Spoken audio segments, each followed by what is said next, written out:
Alors, je m'appelle Michel Boujna, je suis à San Francisco, je suis en décalage horaire, donc je ne sais plus tout à fait comment je m'appelle, ni ce que je fais.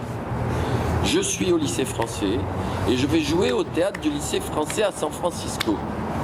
Le 9 mai, en général je me trompe sur les dates, mais c'est le 9 mai et c'est un lundi. Le 10 mai, je suis à Los Angeles. Le 15 mai, je suis à Miami ou à Miami, comme vous dites.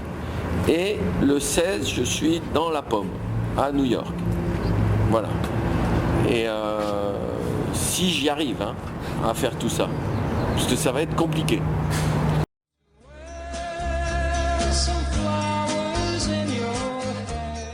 C'est la première fois que je viens jouer aux États-Unis. J'ai toujours... on me l'a demandé plusieurs fois, mais j'ai toujours dit non ou je trouvais un moyen parce que c'est loin de chez moi. Il y a très longtemps, on m'a demandé de venir aux États-Unis dans les années 85-86 pour traduire mes spectacles et pour rester pendant 1 an et demi à l'école ici pour apprendre l'anglais, jouer en anglais, mes spectacles à New York surtout, à New York. Un directeur de théâtre off Broadway, un petit théâtre. Et je suis venu parce que c'était, tout le monde m'a dit c'est extraordinaire, tu te rends pas compte, il y a les Américains qui veulent que tu viennes. Et je suis resté 1 semaine et au bout d'1 semaine j'ai dit, j'étais vraiment super bien traité. Et au bout d'1 semaine j'ai dit excusez-moi mais j'ai envie de rentrer chez moi. Ils m'ont dit mais vous êtes fou, vous allez jouer. Dans 1 an et demi, vous jouerez en anglais aux États-Unis, en tout cas à New York. Parce que bon, New York, c'est pas les États-Unis, c'est pas Milwaukee ou Détroit. Je le sais, je me suis renseigné. Et j'ai dit, excusez-moi, mais je voudrais rentrer chez moi. Je suis très casanier. J'ai besoin de ma Méditerranée. Mais j'aime bien ici parce que ça fait hispanique un peu. Donc je me sens pas trop dépaysé là. Ça va. Et puis j'ai vu plein d'eucalyptus. Et les eucalyptus, c'est des arbres aussi qu'il y a chez moi en Méditerranée, donc je suis très content.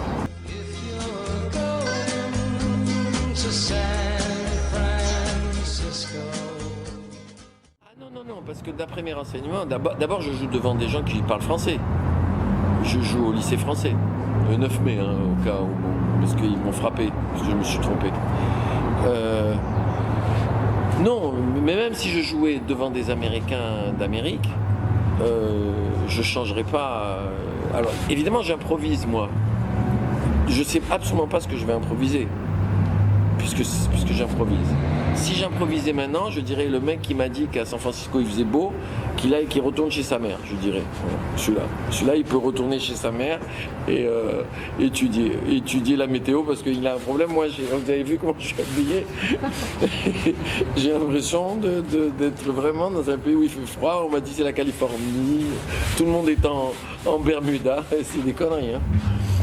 Alors je dis ça aux gars qui me voient à l'extérieur. Par exemple, qui vont venir, méfiez-vous.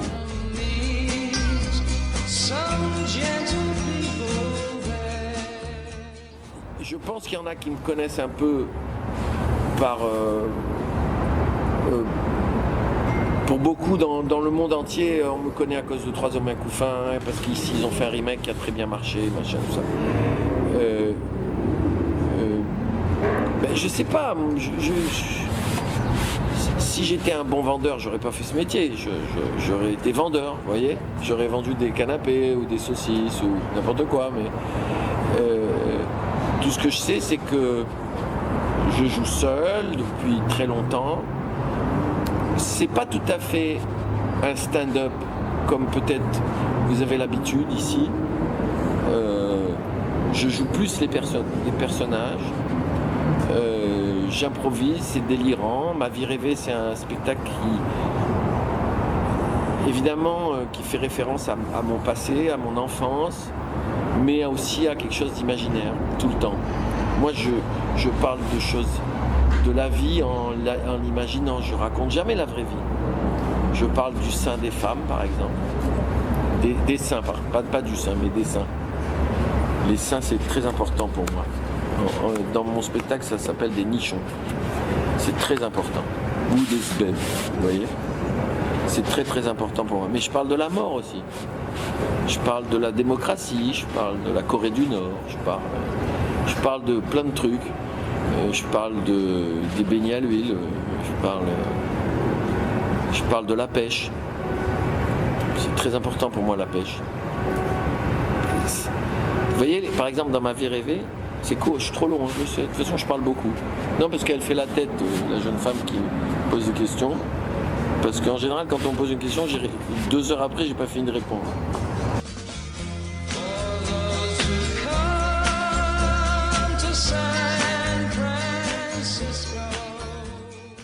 À Sequoia Park, mais c'est trop loin, parce que j'adore les arbres. Alors c'est quoi votre endroit? Alors je vais aller à Carmel, je vais aller sur le Golden Gate évidemment, je vais aller à Sausalito, c'est ça. Puis je vais me balader dans San Francisco. J'ai vu un peu tout à l'heure en arrivant, c'est très étonnant comme ville. C'est très... vous savez, j'ai pas l'habitude de voyager moi. Enfin, je voyage beaucoup, mais je voyage toujours pour le travail. Vous voyez, quand je suis allé par exemple au Japon, je suis descendu de l'avion, on m'a emmené, j'ai rencontré des journalistes, j'ai présenté mon film dans un festival. Après, j'étais à l'hôtel et le lendemain, j'étais dans un avion. Vous voyez, quand je suis allé à Los Angeles, j'ai présenté mon film, j'ai rencontré les gens qui avaient acheté les droits de remake. Ils n'ont jamais remaké le film.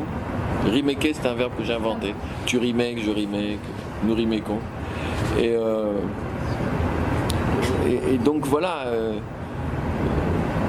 oui, quand on avait été pour les Oscars, pour le 3e un coup fin à Los Angeles, j'étais resté quelques jours, on avait bien rigolé. Ça oui. Mais là j'avais, comme je savais que j'avais 2 jours avant de jouer, parce qu'il n'était pas question que j'arrive le jour même pour jouer, et que je savais qu'il y avait les séquoias, pas loin, enfin dans ma tête, je voulais absolument aller les voir. C'est un rêve de gosse pour moi, les séquoias. Je vais essayer de faire le tourisme, mais je suis pas bon pour ça, vous savez. Je suis nul pour faire le touriste. Moi, je sais faire qu'une chose, c'est travailler.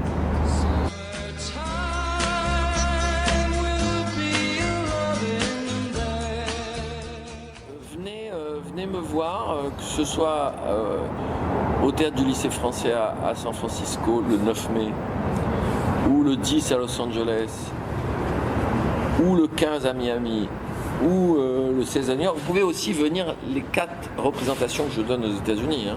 Vous pouvez me suivre. Parce que je ne viendrai pas chaque semaine. Hein. Vous voyez ?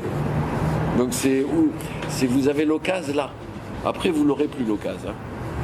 Voilà. Parce que et c'est très différent un spectacle en vrai et un DVD. Ou quand vous le voyez en streaming ou à la télé ou tout ça. C'est très différent. C'est la différence qu'il y a entre regarder une voiture passer et être dans une voiture. Quand vous voyez le spectacle en vrai, vous êtes dans la voiture, avec moi. Quand vous regardez ça dans la télé, vous regardez une voiture passer. C'est pas du tout la même sensation. Vous verrez. Enfin, pour ceux qui seront là, s'il y en a. Vous savez, il y a une règle au théâtre, c'est qu'on ne joue pas s'il y a moins de spectateurs dans la salle que sur scène. Dans mon cas, en général, je joue, parce qu'à 2, vous êtes plus. Bonne nuit.